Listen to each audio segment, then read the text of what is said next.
We haven't been out here for a while, so we clear the trails as we go. The Bobcat works great for pushing deadfall off to the side of the trail so that we can get through.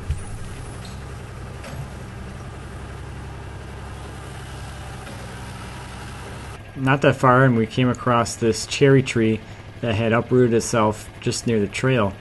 And it was actually blocking the trail at one point, and someone had come by and cut it to clear the trail. So I cut it off at the base, chained it up, and then waited for Jim to come by with the Bobcat.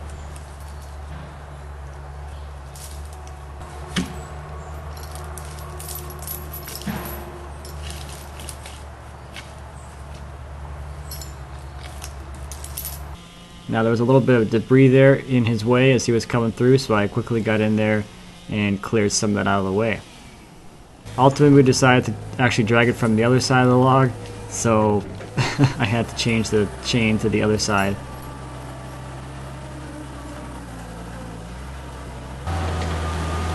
And then off it goes. Now not too far away I found this maple tree that had its whole top snapped off. Still in great condition. So I spent some time just clearing around the tree so I had some area to work, and I could start cutting down the tree. Now since this tree grew pretty much straight up and it had no branches left on it, it doesn't have any lean to it, so you can really drop it in any direction you want.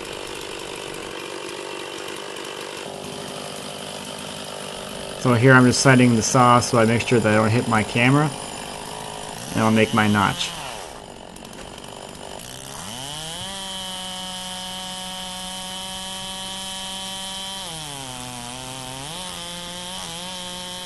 I find it's easier for me to make the angled cut first and then come in and make the horizontal cut to match the angled cut. I usually get better results this way. I don't usually miss. The other ways where I've tried to make the angled cut meet up with the bottom of the horizontal cut, I don't really get great results. I usually miss and end up with kind of a bad cut.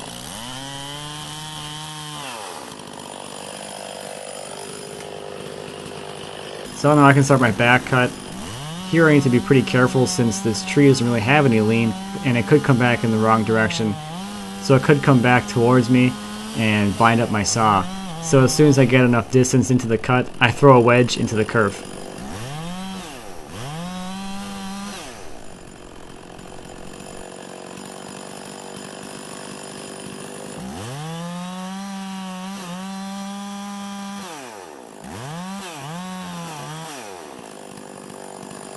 And since this tree doesn't have any lean, it's not going to come over by itself, so it needs a little push. So I'll give it a little push and get out of the way.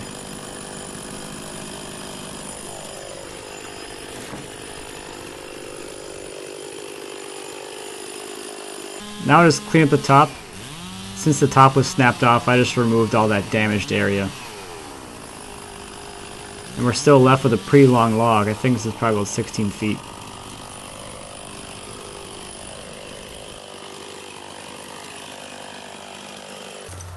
So the next thing I can do is chain up the log and wait for Jim to come by with the Bobcat and pull it out of here.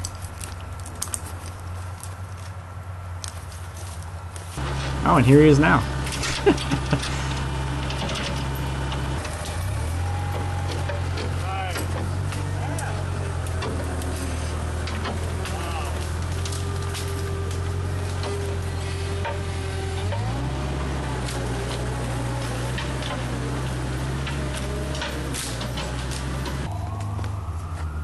Now while Jim was off, I decided to take a little break. This is a great example of a lot of things that I see out in the woods. Just trees that are pretty big and still in great condition that are just totally uprooted or leaned over.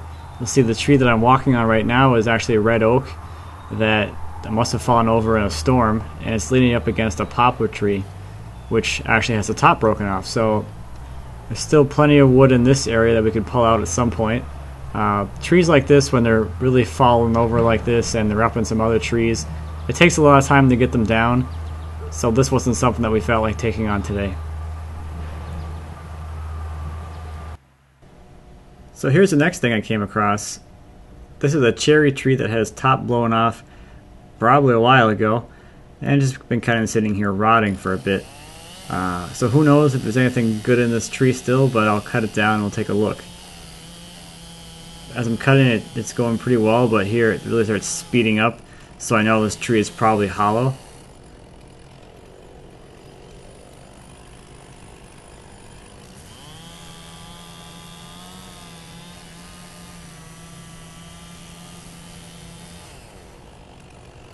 And just taking a look at the wedge, you can really tell that the inside of that tree is completely gone, and it's probably not good for anything.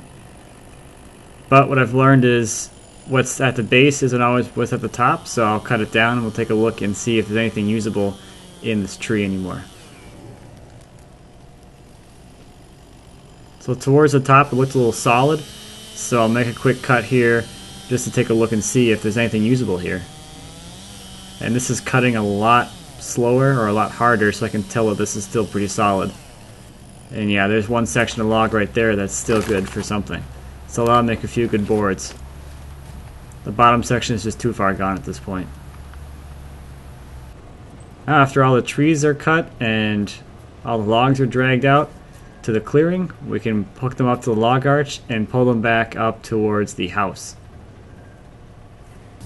The log arch gives us the ability to lift up one end of the log, which makes dragging them easier.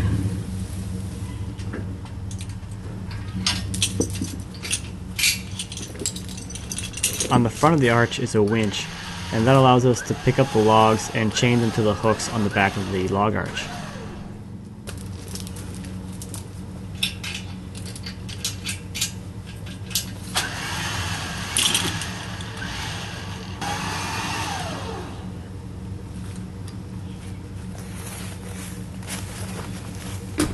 Once the logs are all hooked up, Jim can get in the truck and let's drive away. So here's a couple of cherry trees that are down, I guess. There's one there that's all the way down. This one is leaning up into the canopy. It looks like the top is missing on that one. So that would be a nice log to get at some point. And not too far away is this other cherry tree that is just totally bent over. There's actually a couple burls there too. Here's another cherry. That one there looks still pretty healthy, but looks like it used to be like 3 trees in one stump. So there's a log there on the ground, and there was another one behind me there. Over here looks like a pretty big tree. It's a big cherry, but as I walk around to the other side of it, you can see that it's heavily damaged. It looks like actually it got snapped in half. So that is super heavily damaged and probably won't be living much longer. It'll probably fall down on its own. And if you look on the ground, you can see the other half of the tree that used to be attached there. So that'll make some good lumber as well.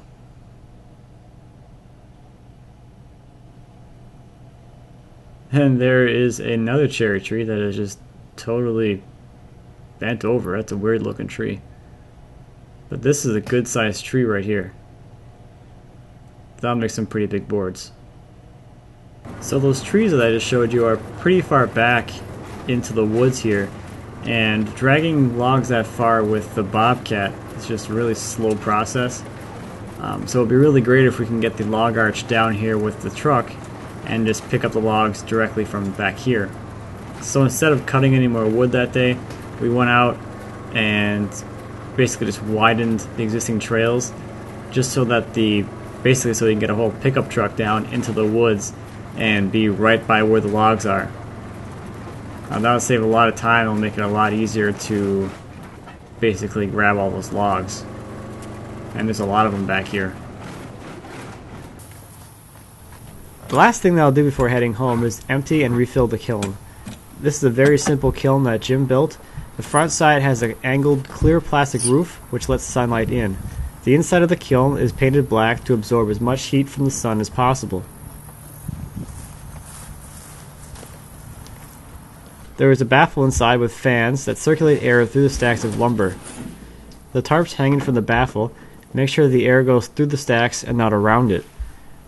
The vents on the top and bottom control how much air escapes from the kiln, which allows you to balance heat loss to moisture loss.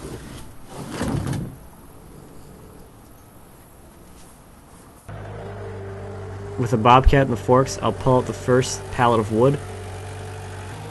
It's really hard to gauge where those forks are when they're at this height, because you can't really see through the forks, so I kind of have to like look down below it and try and sight through the hole in the forks to see where they are in relation to the pallet. This first pallet I pulled out has some 5/4 ash, and I think a few pieces of 5/4 cherry as well.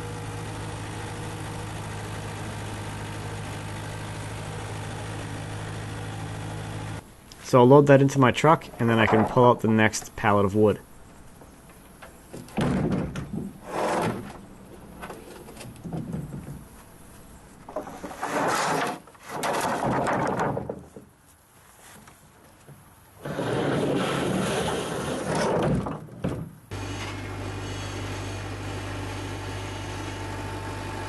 This next pallet contains 8/4 ash and white oak, and it's quite a bit heavier than the other pallet.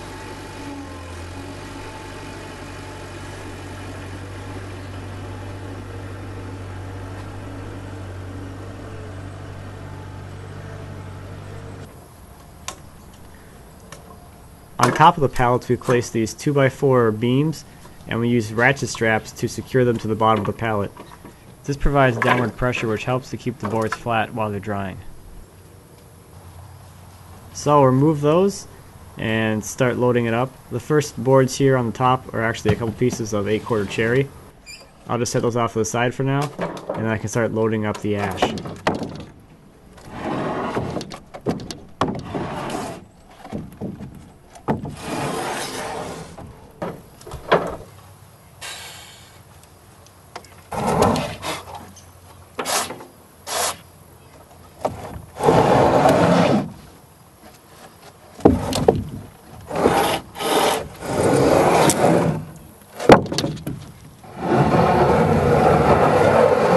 And after a full day of being out in the woods with that chainsaw and those logs and those chains, these feel a lot heavier.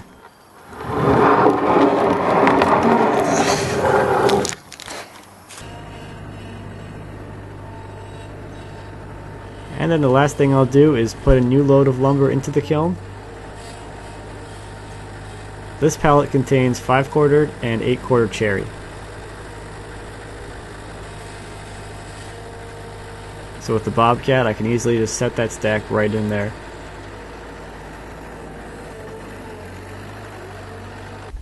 So most days I really can't decide what I like better, being out in the woods getting the lumber or being here in the shop working with it. It's really rewarding to be out there and being able to experience all the work it takes to make a board out of a tree. The main thing that I hope you notice from the video is that the trees that I was showing us taking out of the woods were all pretty much dead anyway. There are so many trees out there that just come down in the wind, or they die of natural causes, or whatever, just sitting there rotting on the forest floor, or soon to be on the forest floor. So in all the time that we've been doing this, we really haven't taken anything out of the forest that isn't already on its last leg, so to speak. So I hope you enjoyed this video, and I hope it gave you some insight onto what it's like to be out in the woods getting some logs to turn into lumber. I plan to do more of these videos in the future, because every time we go out is always a little bit of a different experience. So thanks as always for watching. As always, I greatly appreciate it. If you have any questions about anything I showed in this video, please leave me a comment. I'd be happy to answer any questions you might have. And until next time, happy woodworking.